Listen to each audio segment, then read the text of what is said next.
Hello everyone, today we'll be talking about expressing concentrations.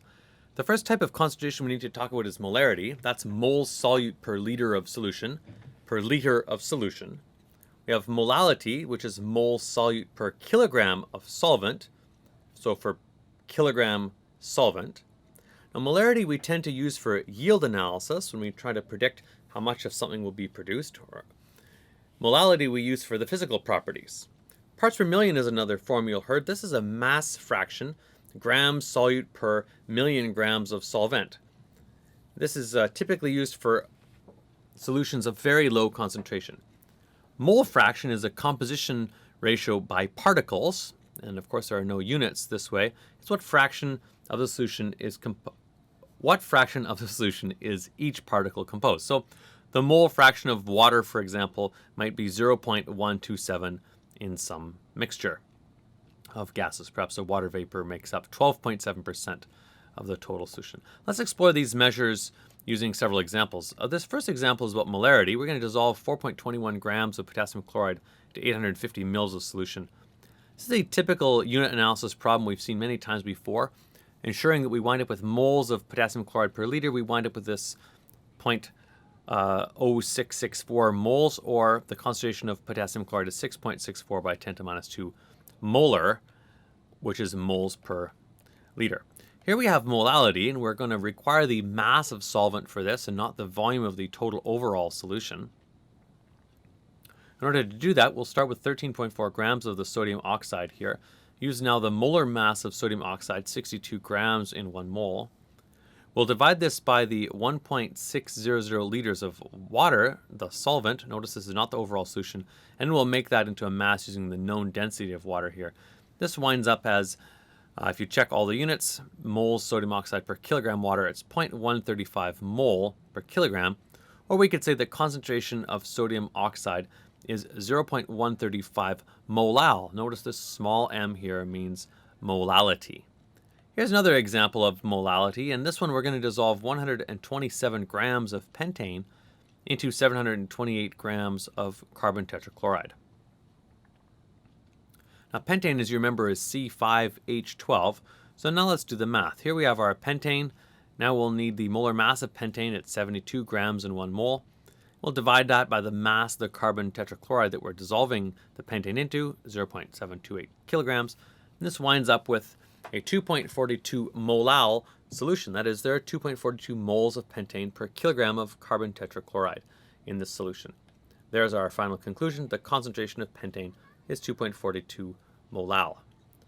Right, our third example here is about parts per million, and we're going to dissolve 1.20 grams of magnesium chloride into 1.6 liters of water. Recall that 1 part per million is 1 gram of solvent for a million grams of solvent. If we were to divide the top and bottom of this by 1,000, we would wind up with a milligram of solute per 10 to the 3, or 1,000 grams of solvent. So that makes sense. 1 milligram of solute per 1 kilogram of solvent is 1 part per million. Well, if we're talking about water as the solvent, then a kilogram is a liter. So we wind up with 1 milligram of solute in 1 liter of water. So let's do the math now and see how we come up with our problem. 1.20 grams of magnesium chloride into 1.600 liters of water. Here we go. So we start with the 1.20 grams. We'll make that into milligrams, so 1,000 milligrams in a gram, and finally divide by the 1.6 liters of water. And this winds up with 750 parts per million. That is to say the magnesium chloride concentration is 750 parts per million. 750 milligrams per kilogram. Let's have another look at how parts per million is often used. In this example here, we'll look at San Pellegrino sparkling mineral water.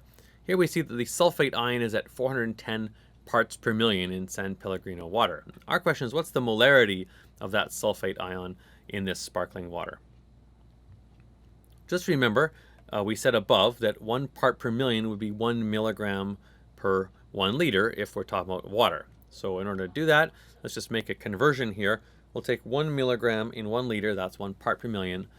Here we'll divide by 1,000 milligrams in a gram, and here we'll multiply by the molar mass inverted, so many moles per gram, and you wind up with mole per liter here. That's molarity. So this kind of mathematical adjustment can be made, a little bit of algebra, and we'll get the molarity of the solution. So let's use the approach now and see what we can do. We'll start with our 410 part per million, which is 410 milligrams per liter, again, of water.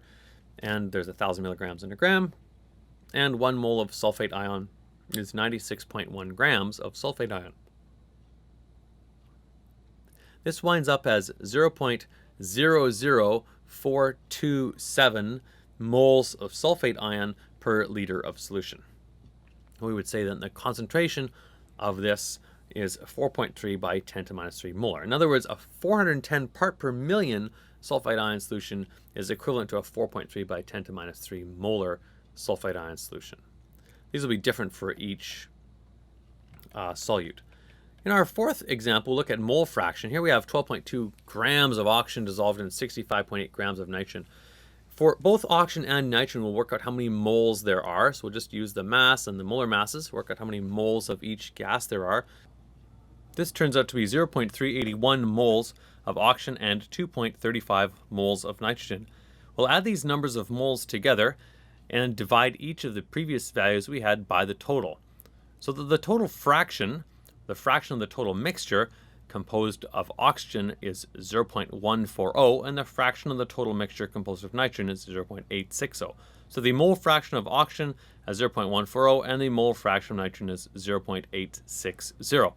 So there we are. It's quite a lot of concentrating for one day. I hope you have a lot of fun doing it, and thanks everyone, and see you soon.